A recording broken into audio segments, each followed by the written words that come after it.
Ladies and gentlemen, I just finished watching The Bear Season 1, and I just have to open up about this. Before watching the show, I genuinely couldn't imagine that there'd be a show out there that would beat Better Call Saul for me. As you guys may know, it is my favorite show of all time. I love Better Call Saul. I think it's phenomenal.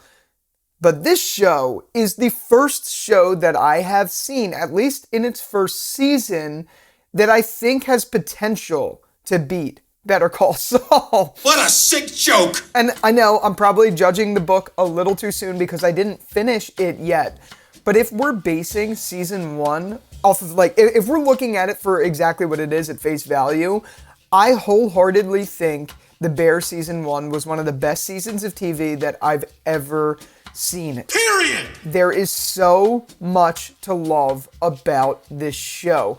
From its creative style, to its story, to its cinematography, to its actors, to its everything. Just like Better Call Saul, how I think everything on paper worked about that show, I think everything on paper works about this show. My only complaint is that I've been watching it on Hulu and I have ads midway through. And if that's my only complaint, that doesn't even have to do with the show.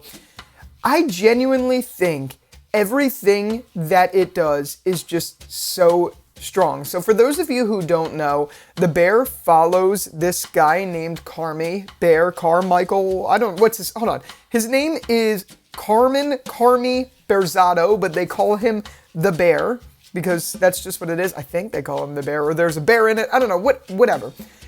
It's him. It's about him taking over his brother's restaurant in Chicago called The Original Beef. I think that's what it is. Is it The Original Beef or is it the something beef? I don't know. I don't remember all the little nitty-gritty details. But he takes over his brother's restaurant who he had passed due to a self-inflicted thing. So they weren't in touch previously because they just had a falling out, I guess. And Carmy was a 5-star Michelin star trained chef who was known to be one of the best chefs ever. So it's kind of like whenever I've gone to describe this show to anyone who hasn't seen it, it's always been like, oh, it's kind of like something like the Gordon Ramsay sort of thing where he takes over a failing restaurant.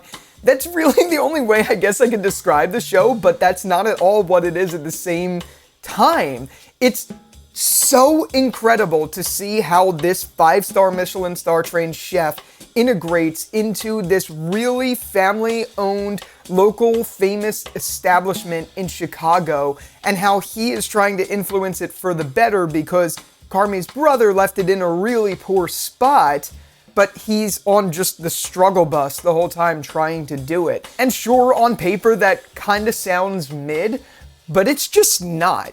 The story is filled with these drama elements that are just so strong between his interactions with characters like Richie, which is his cousin, characters like Sydney, and the rest of the crew, and how they integrate to this new guy taking over who is just so type A in the kitchen and unlike anything that the restaurant stood for before. And that comes with a ton of consequences, that comes with a lot of emotion, and it naturally makes for a phenomenal story. It's so strong. I don't know how else to describe it. I think my emotions are just all over the place with the show. I actually just finished watching episode 8 of season 1, and I was like, okay, I'm gonna save this video for later in the week. I'll do it later, but I just had to come up and click record because I loved it. It was just so good.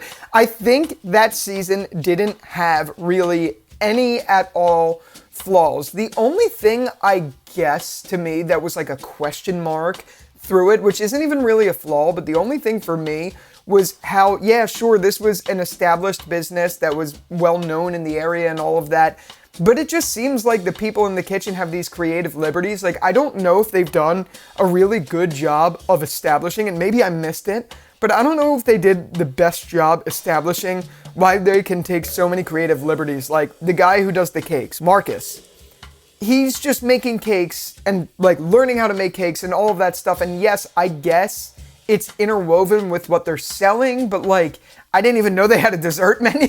You know what I mean? Like, I feel like they didn't do the best of jobs establishing that.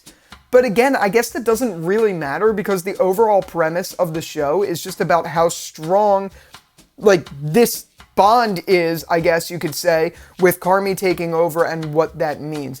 But I loved everything about it, and I loved all the characters. The person you're supposed to kind of like dislike in the beginning turned out to be one of my favorites towards the end, and Richie. Carmy, obviously, is one of my favorites. Sydney is a phenomenal character, played by a phenomenal actress.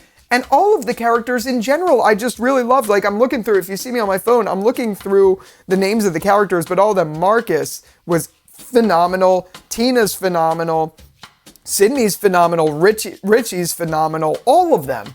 I don't, you know what I mean? Like, it's just so amazing to see when a cast is just integrated with phenomenal actors and phenomenal characters. That's why it's another example of a show so far where it was just like lightning struck in a bottle. Everything seemed to work. Same with Better Call Saul. That's exactly how I feel about it. But it's just fun, and it's amazing, just like Better Call Saul, when you take a show that has a relatively, like, boring-ish premise and do God's work with it. That's exactly what this felt like. It really did. Because, again, and I know I'm comparing it a lot to Better Call Saul in this video, but that's really because that's how I feel. I love that show wholeheartedly, and I think this is the show that came closest to replicating something like that for me. And it has the potential, really, to even surpass it. It really does, and I can't believe I'm saying that, but it's absolutely true. The point I'm making in general, if you haven't got it already, is I loved it, and I didn't want to put it down. I just want to jump right into season 2, and I can't wait for it to come for season 3 in a couple weeks' time at this point. I'm just so excited. I'm glad I'm catching up now, and you best believe that I will be making videos all about The Bear as they come, because I could see this being my new favorite show. You know what I thought of while I was watching the show the whole time is every time they do a jump cut in to them prepping the food, I'm like, is this really Jeremy Allen White and like the other actors making the food? Or do they just have like someone as a double cooking these phenomenal meals? I cannot watch this show on an empty stomach.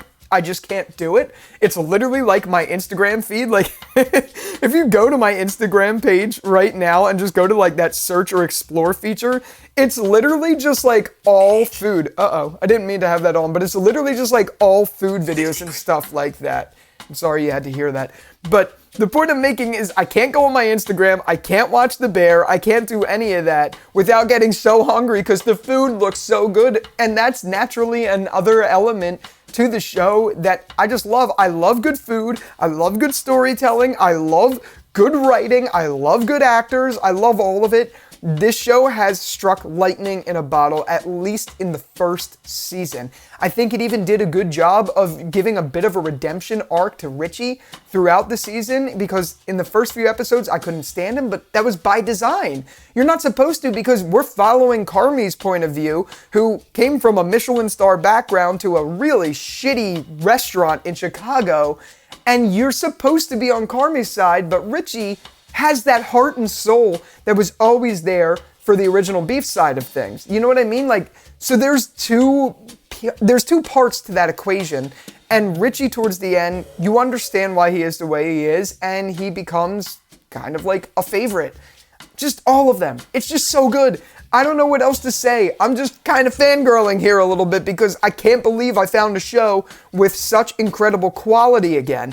I love it. I love the editing style. I love it all. God damn, I love The Bear Season 1, and I can't wait to see Season 2 and then be back episodically for reviews of Season 3 when they drop. Let me know what you thought about The Bear down in the comments, and with all that out of the way, thank you again so much for watching this video, and until the next one, I'll talk to you later.